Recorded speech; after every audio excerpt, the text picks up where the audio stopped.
A gente conversa com o Rodrigo Pimentel, que é ex-policial militar, capitão do BOPE, para muitos inspiração, a fonte de inspiração do Capitão Nascimento de Tropa de Elite. Ele também é escritor, conferencista, está aqui na Bahia, está aqui em Salvador. Obrigado, Bom Pablo. te receber aqui. Seja bem-vindo. Qual a mensagem que você passa sobre segurança pública, especificamente aqui na Bahia? Olha, é uma mensagem de esperança, viu? Bom.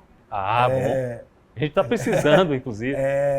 Existem países, estados, municípios do Brasil que conseguiram reverter uma situação igual ou pior mesmo que a da Bahia. Não estou me referindo ao Rio de Janeiro, apesar da taxa de homicídio do Rio de Janeiro hoje ser a menor dos últimos 38 anos. Estou me referindo ao estado do Paraná, ao estado de Goiás, e posso também buscar exemplos fora do Brasil. Quando as pessoas gostam de falar da questão atual de El Salvador, do fenômeno Bukele, eu nem gosto de me aprofundar nisso, porque Bukele trabalhou com leis diferentes das leis brasileiras.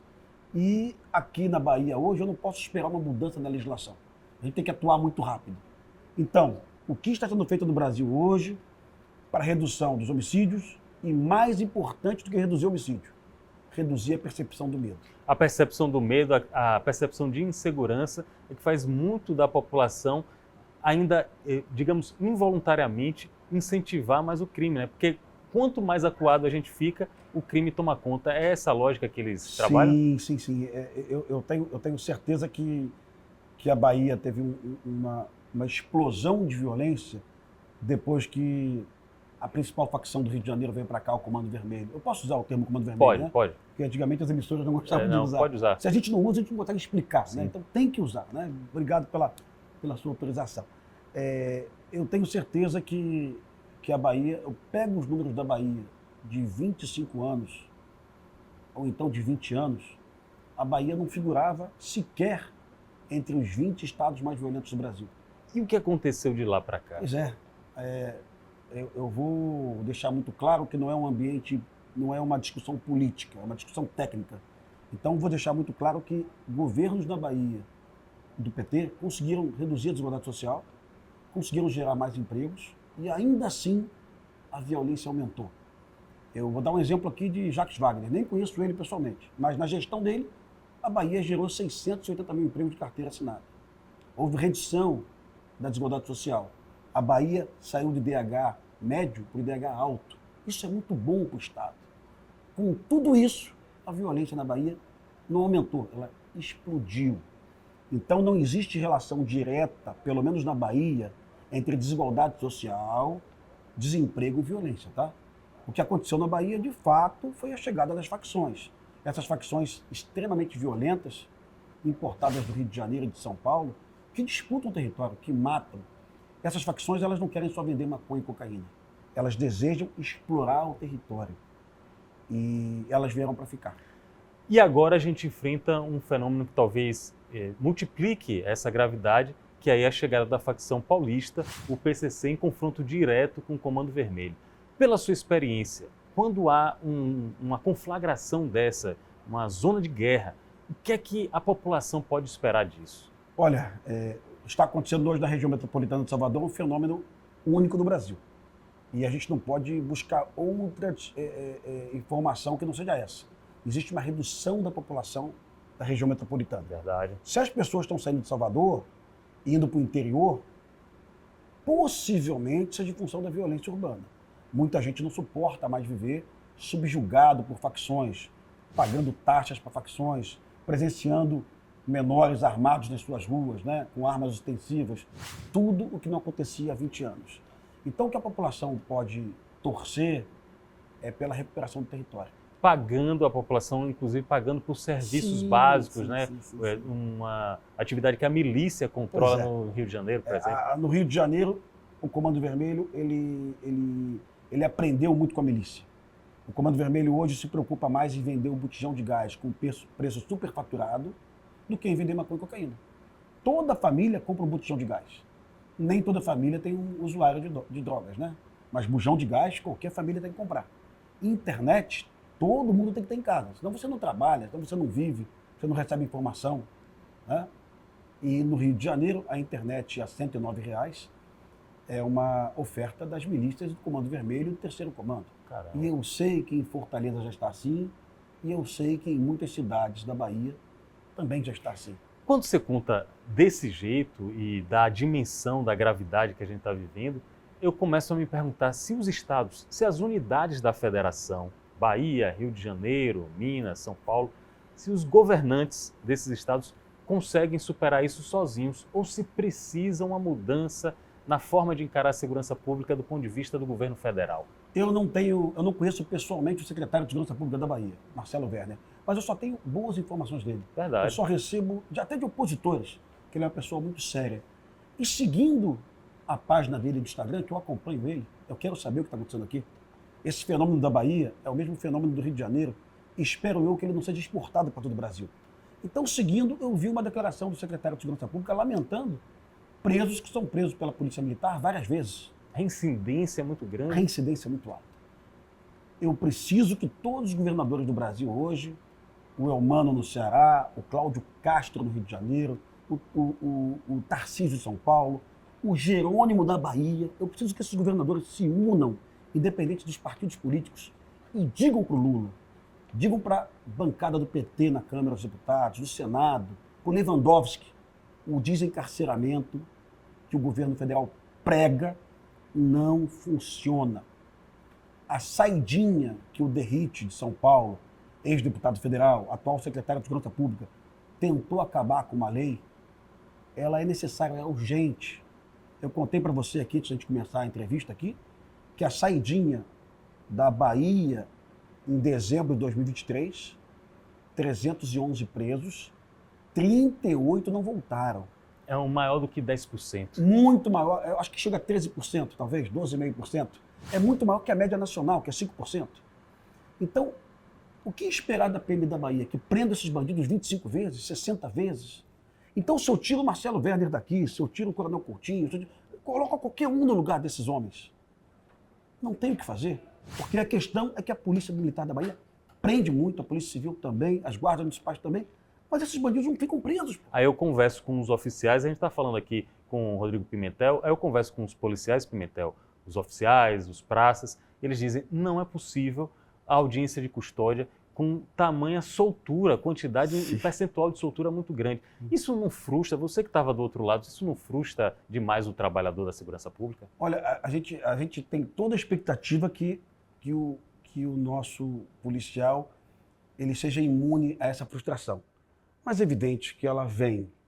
O policial no Rio de Janeiro, na Bahia, no Ceará, ele monta uma grande operação, uma operação de inteligência que demora 90 dias para você colocá-la na rua, para startar essa operação. Você levanta fotos, informações, você se arrisca de ir na favela buscar esse bandido, porque o bandido está lá de fuzil.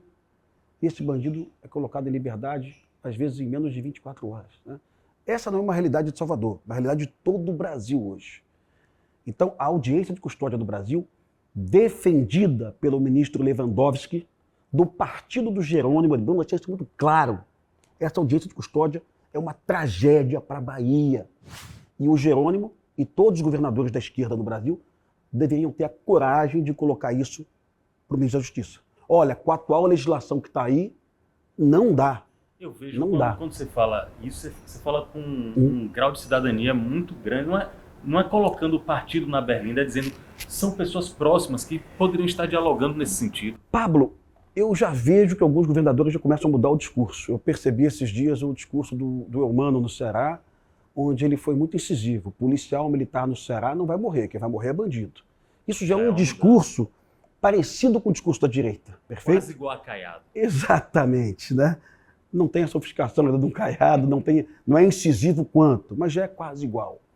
Isso é um bom indicador. Eu percebo que governadores de esquerda por todo o Brasil estão percebendo que para combater o Comando Vermelho e o PCC é uma polícia enérgica, não digo violenta, pelo amor de Deus, mas é uma polícia enérgica, que prende muito, que vai na periferia confrontar.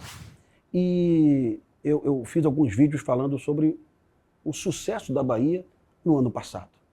A Bahia conseguiu reduzir, pela primeira vez em 10 anos, uma redução verdadeira. Porque aquela redução de 0,5%, 1%, está naquela curva ali, da margem de erro. Agora 10%. Mas 10%, opa, a polícia está no caminho certo. E a polícia da Bahia está na contramão do que prega o Lewandowski. Ela está prendendo mais, está matando mais.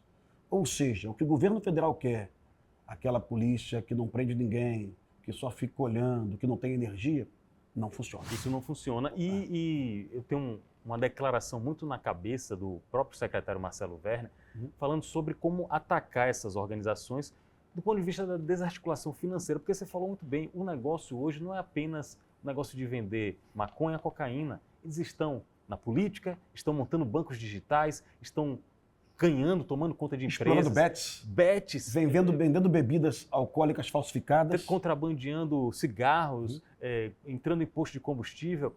Essa parte de atacar a organização financeira mesmo, atacar as finanças, isso dá um baque muito grande na organização? A gente chama isso, tecnicamente, até um nome importado da América, né? É o follow the money, siga o dinheiro, né?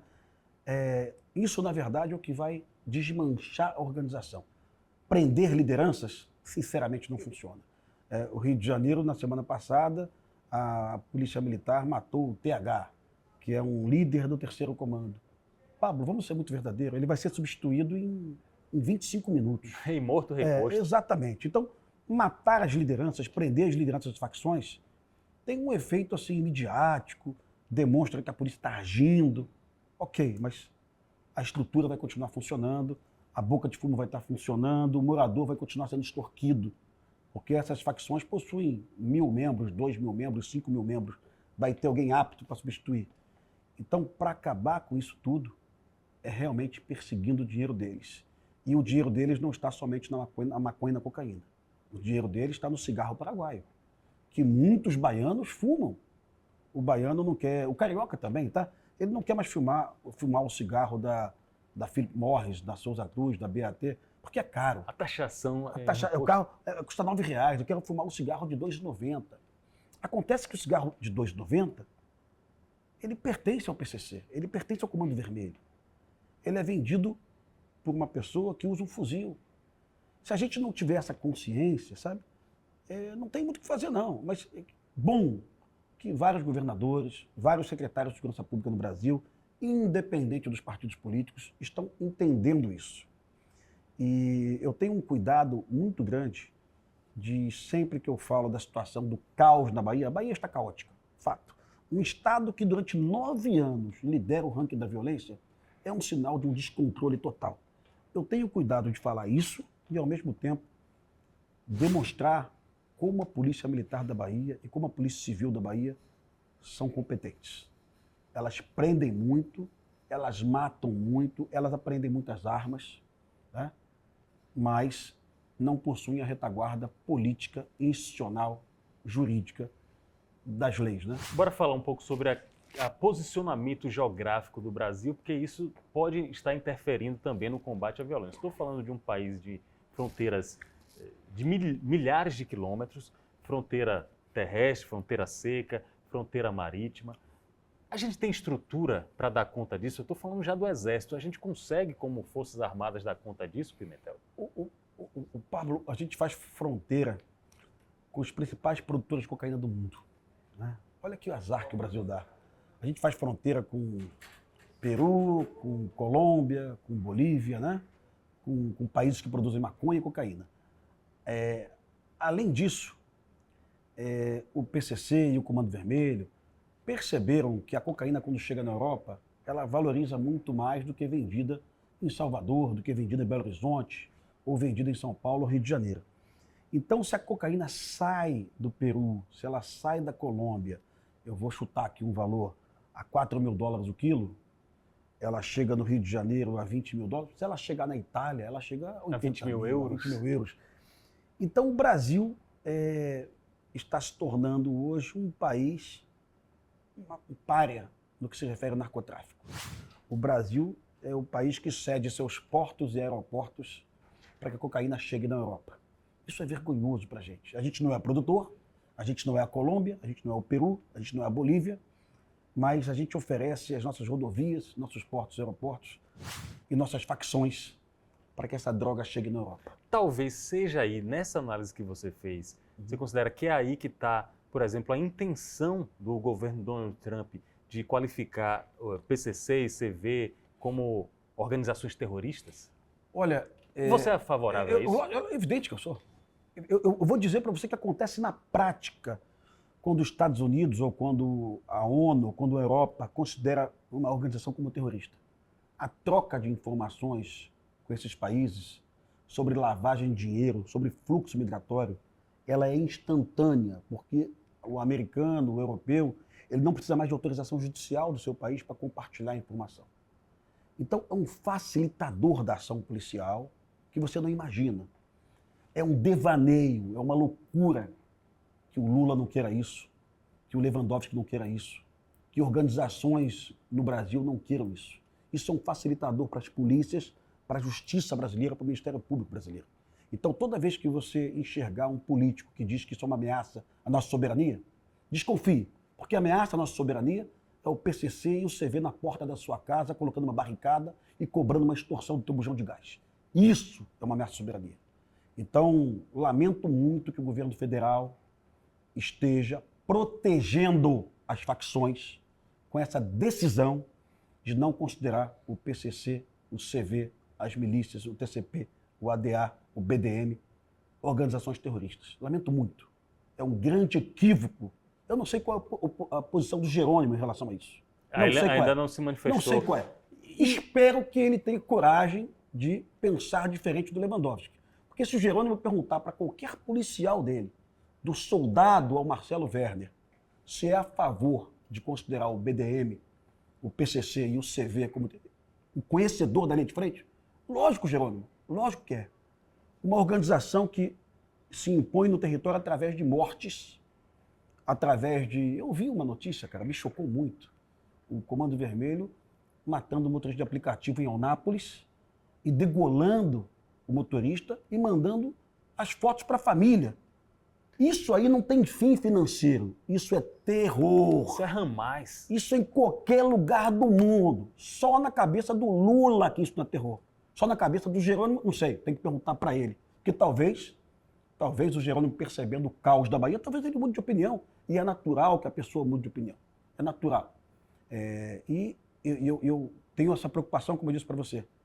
Comecei a entrevista falando, a Bahia está conseguindo reduzir os homicídios. E tomara que reduza muito. Tomara que reduza. Porque a Bahia ficou 9 anos seguidos no patamar vergonhoso de Estado mais violento da Federação. Rodrigo Pimentel está conversando conosco, especialista em segurança pública, pós-graduado na questão. Ele tem conhecimento de teoria, mas sobretudo de prática. Atualmente é um dos youtubers mais assistidos no Brasil. Os jovens vão identificar ele como youtuber, mas esse homem tem uma trajetória muito antes das atividades nas redes sociais. No momento que a gente está gravando, uma das discussões no Brasil é sobre apologia a crime, artista, a que ponto a arte pode permitir a gente fazer algumas concessões nos nossos discursos. E aí vem um exemplo de Oruan, vem um exemplo de Pose do Rodo, em contraposição ao humorista Léo Lins. E algumas pessoas que não entenderam, talvez, muito bem o que você falou, chegam a dizer é contraditório Rodrigo Pimentel estar falando que Oruan não comete crime quando ele canta. Eu não acho contraditório, mas eu queria que você explicasse. Eu vou explicar direitinho, vamos lá. Eu não conheço o Oruan pessoalmente, eu não curto a música dele, participei de diversas operações para prender o pai dele quando era do BOPE, né? O Marcinho VP. Mas eu vou deixar claro o seguinte, a proposta de políticos brasileiros era criar uma lei anti-Oruan. Olha o nome da lei. Eu sei que é um apelido da lei, mas olha a proposta. Se um município contratasse um cantor que fizesse apologia, esse cantor tinha que devolver o dinheiro para os cofres do município. Bom, apologia é um crime tipificado no Código Penal. E para que tem um processo. Um processo de 3 instâncias que vai demorar 11, 12, 13 anos. Evidente que era uma lei, uma brincadeira, não era uma lei inexequível, que não teria eficácia. E eu sou muito claro contigo. Eu utilizei no filme Tropa de Elite músicas que falam sobre violência. Tropa de Elite, osso duro de roer, pega um, pega geral, vai pegar você. Eu utilizei o rap das armas no meu filme Tropa de Elite, né? Eu utilizei, quando começa o filme Tropa de Elite, com o rap das armas. Então eu não posso dizer, olha, eu posso usar a música no meu filme, mas você não pode cantar. Isso é uma hipocrisia. Então, eu sou a favor, sim, da liberdade de expressão. Mas, Pimentel, não é contraditório, porque na questão que envolve o Poder do Rodo,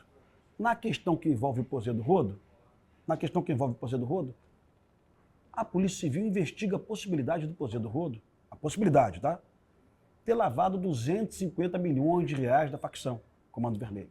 Isso não é arte. Isso não é arte, pô. Então, talvez a Polícia Civil do Rio de Janeiro tenha se comunicado mal e tenha colocado a apologia na frente da organização criminosa. Mas o que me sensibiliza em relação ao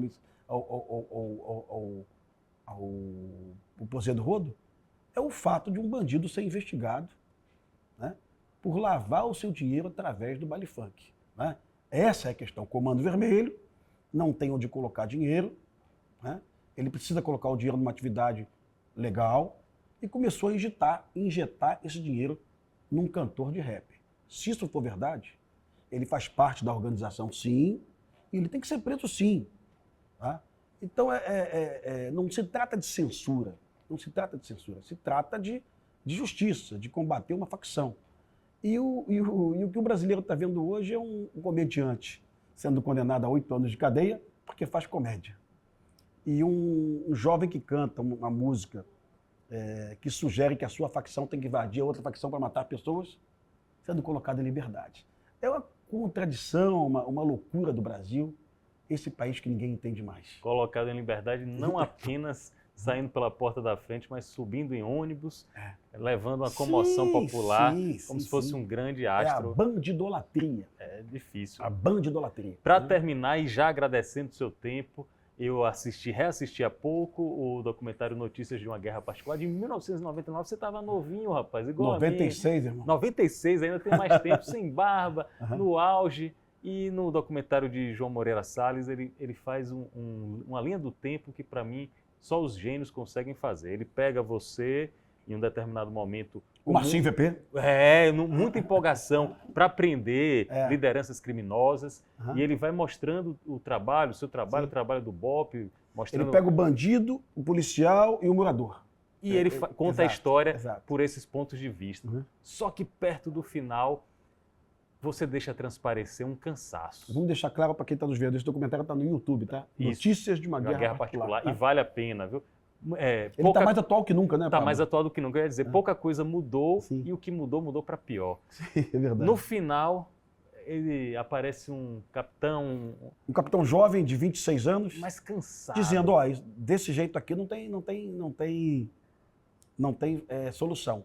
Eu reclamava do seguinte, no Rio de Janeiro, hoje e há 25 anos, há 30 anos, o único braço do governo que chegava na favela era a polícia. Eu sou de direita, não sou de esquerda, todo mundo sabe disso, mas é fato. Só polícia não resolve. É polícia acompanhado de saneamento básico, de educação, de arte, de cultura, de esporte, de lazer. É o que deu certo em qualquer lugar do mundo. Não é muito comum alguém de direita pensar assim. Acho que não. Não é muito comum.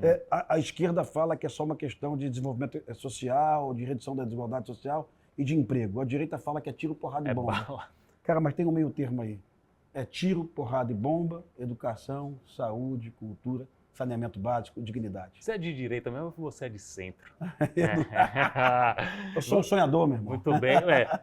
Há alguns sonhos e algumas utopias ainda vale a pena, mas com o pé no chão, como você demonstra. Parabéns, você é um grande brasileiro. Obrigado, eu Pablo. acho que ama o país e a gente tem orgulho de receber Então, você tu foi aqui. aluno do Wagner, Fui Wagner colega Moura? de Wagner Quem Moura. era o melhor aluno, tu ou Wagner? Rapaz, Wagner, eu vou dizer assim, Wagner gostava muito de teatro. Wagner Maniçoba. Wagner Maniçoba de Moura. Agora uma coisa, não vou me comprometer a dizer quem era o melhor aluno, mas o melhor jogador de futebol com certeza sempre fui eu. Wagner não jogava nada. Obrigado, viu? Um abraço, até a próxima. Agradecendo a vocês pela audiência, obrigado, até o próximo encontro.